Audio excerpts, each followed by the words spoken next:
In this world, human intelligence is unbelievably low. I had just been sentenced to 10,000 years in prison. The only thought left in my head was escaping. I walked straight up to a guard. I lied and said I was supposed to be released today. You're in the wrong line, dumbass.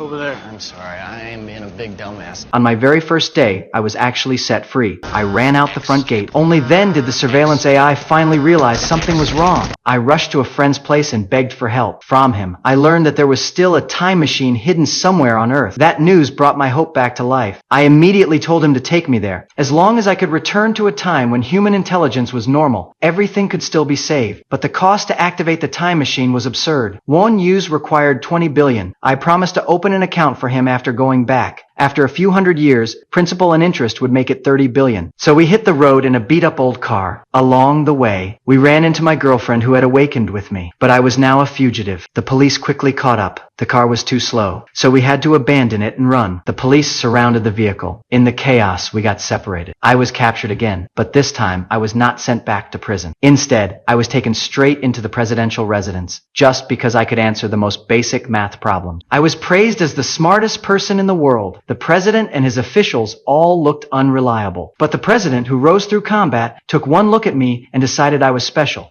At the National Assembly, he announced that I would make up for my crimes. My task was to solve the problem of crops failing to grow. I had no choice but to agree. I asked my friend to draw the location of the time machine. Then I went to the farmland to inspect the situation. On the surface, it was an investigation. In reality, I used my authority to call my girlfriend over. I found an excuse and led her into the woods to escape. When I pulled out the map, I could not hold back my anger. Before I could figure out a plan, the bodyguards moved closer. I could only brush it off. Back at the farmland, I discovered the real cause. The crops could not grow. It was not because the soil was bad. It was because what they used to irrigate the fields was not water at all. It was all kinds of drinks.